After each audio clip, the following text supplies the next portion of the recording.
Kak Yang Dwi, baru silakan. mau tidur. Silakan, silakan. Ya, aku udah lama ngikutin Bang Edis. Mm-mm.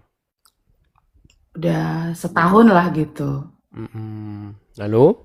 Jadi yang dari sekian lama aku mendengar Bang Edis memang secara rohani aku sangat dikuatkan gitu ya Bang.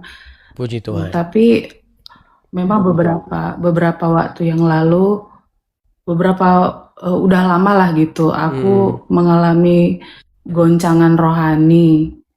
Goncangan rohani tentang Jadi apa itu seperti kalau boleh tahu? mungkin karena menghadapi masalah gitu dalam kehidupan, jadi seperti meragukan eksistensi Tuhan gitu, Bang. Seperti meragukan keberadaan Tuhan. Iya, jadi iman orang itu pasti jatuh bangun. Jadi nggak ada yang lempeng-lempeng saja. Bahkan kok tokoh-tokoh di dalam Alkitab ya, kalau kita lihat Daud juga mengalami hal-hal seperti itu. Bagaimana Daud yang dia hidup di dalam pelarian selama bertahun-tahun lamanya, ya dikejar-kejar, dia hidup mengembara dari sana ke sini, dan dia bilang sama Nathan itu bahwa supaya ia menguatkan begitu. Itu wajar seperti itu. Seolah-olah Tuhan itu seperti tidak ada begitu. Hal-hal seperti itu juga saya alami begitu. Makanya ada satu saya kalau baca Alkitab itu hal seperti itu termasuk hal-hal yang paling sering saya ini kan. Saya apa namanya? Garis merah. Saya kasih contoh saja ya, contoh.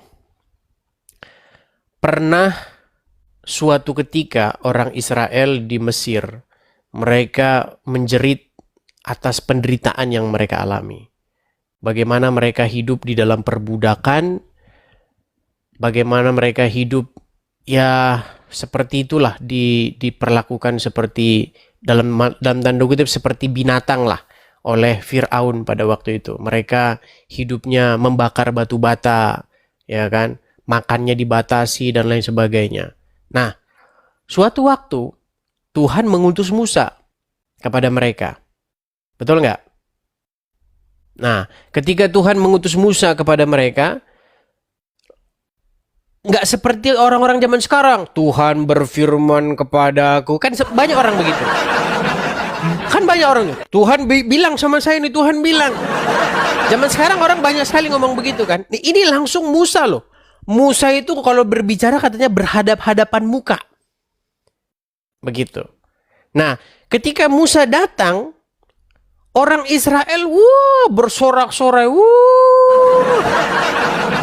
hebat ini ya kan. Datang Musa menghadap Firaun. Wah, ini Pak Ustadz ngajar ini jadinya ini ya. Nah, ketika Musa datang menghadap Firaun, dia minta apa? Supaya dia minta bahwa bangsa ini harus begini dan begitu. Ternyata apa yang terjadi? Ternyata malah tambah diperberat. Makanya itu ada satu omongan bilang begini. Kamu datang bukannya mau melepaskan kami. Kamu datang malah mau matiin kami. Itu yang terjadi tuh.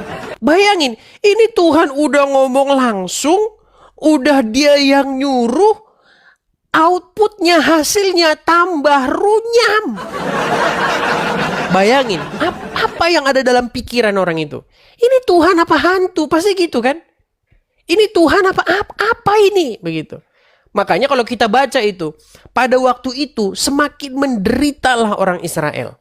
Kalau dulu jerami itu disediakan sama ininya tukang pengumpul jerami. Orang Mesir ngumpulin jerami, mereka tinggal bakar aja dan bikin dan bakar.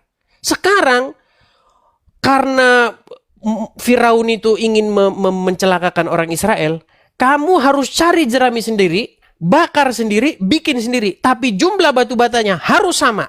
Waduh. Makanya pada waktu itu Musa dimaki-maki itu. Ya. Kamu malah mengambil pisau dan meletakkannya di leher kami katanya. Nah, jadi hal-hal seperti itu membuat sudut pandang kita kepada Tuhan itu semakin dalam gitu. Nah, kadang-kadang di dalam hidup kita juga seperti itu. Kita ngelihat kok kayaknya apa ini gitu. Katanya ikut Tuhan kok begini, katanya ikut Tuhan kok begini, kok malah tambah parah begitu.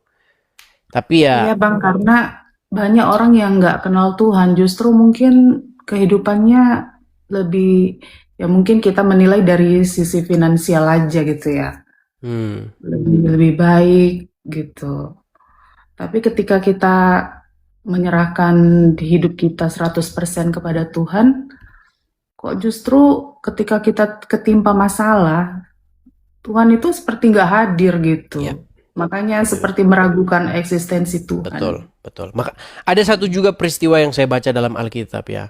Ketika kalau kita nonton film-film Tuhan Yesus ya, film-film tokoh terbesar sepanjang abad itu judulnya.